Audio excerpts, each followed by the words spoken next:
Welcome back. Time now is 8:15. John Dadian joining us this morning. Good morning to you. Good morning. Yeah, lots going on. A lot going on nationally and locally. Yeah, let's talk first about the sequester, obviously on the minds of so many people. And it's interesting because with this comes a lot of fear for a lot of Americans with programs and money being cut, yet the economy doing quite well, according to the latest job report.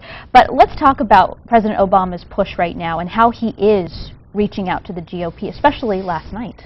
And again, what my take is about him reaching out to the GOP is it's not a little too late, but why did it take him so long? He's doing the right thing now because he won a second term. He's not going anywhere. The Republicans are going to remain in the House for several terms in the foreseeable future. They're not going anywhere. They need to learn that it has to be a compromise. Well, when I say reaching out, let's kind of define for our viewers what is going on right now and how he's trying to bring the sides together on the issue of the sequester. He's actually doing and this is where I give him kudos, he's doing a very well orchestrated campaign of several steps, not just one. He's reached out to Paul Ryan, he's reached out to Boehner, he's pulled some people in the White House, which I don't care even if you're in Congress, that's a lot of clout. When you walk into that White House and you have a private dinner with the president, and he did that to both parties, not necessarily leaders, but some of the key votes. So he's doing all the right things as far as reaching out.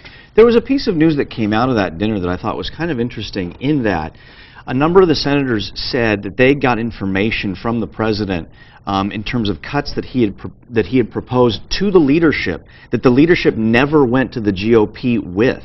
So they're not getting the actual facts the president's proposing. What does that say to the process? Well, that's really not unusual, to be honest with you, because that's what the leadership is for. They are the point person or the point team that deals, and that goes for both parties. So that actually is not that unusual. Now, what happens is, of course, they're using it like a judo move. The White House wants some of these members to go to their leadership and say, you should have told us. Yeah, some of the GOP senators were happy to hear of these cuts, and they hadn't heard of these cuts before. Again, that can work both ways. They can use that against the White House by saying, why are you just pulling us in now to this dinner? The comment I made before, it's why didn't they do this 6 months ago? Well, that was the point. It had been done, and they didn't know about it. It was in the actual cuts. Right, but what I'm saying is the president would have had this dinner 6 months ago. They would have gotten this information. Yeah. Let's talk a little about gun control. That's on the minds of a lot of local San Diegans right now because of the gun show happening at Del Mar. There's been controversy over this, obviously. The Senate, though, talking a lot about gun control this weekend, will be this week ahead too. Kind of bring our viewers up to speed on what's going on with that.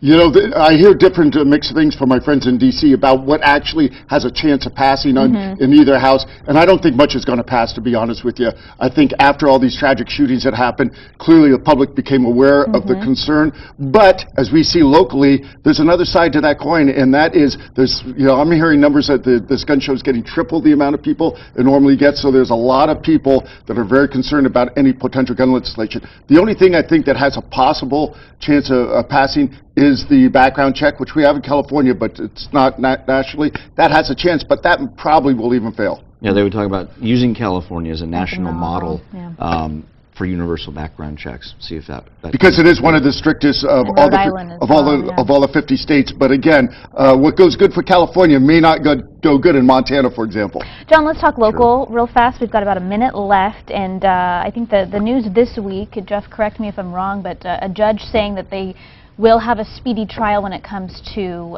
the hotelier tax and kind of figuring all of that out.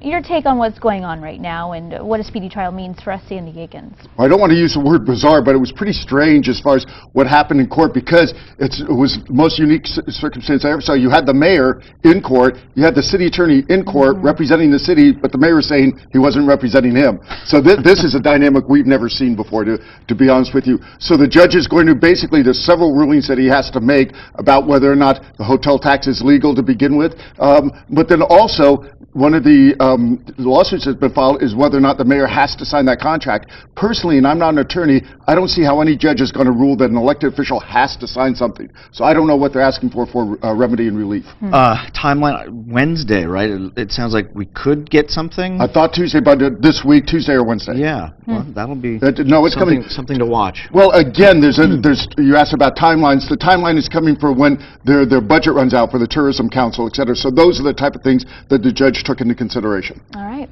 John Dadian, thank you so much for joining us this morning. Have a good Sunday. You, Glad John. you made it here on time. There's something to be said about daylight saving when you How about that, right? You know me, I'm up That's to impressive. 3:30. You are up early. Daylight savings doesn't matter to me. Yeah. All right. Thanks, John.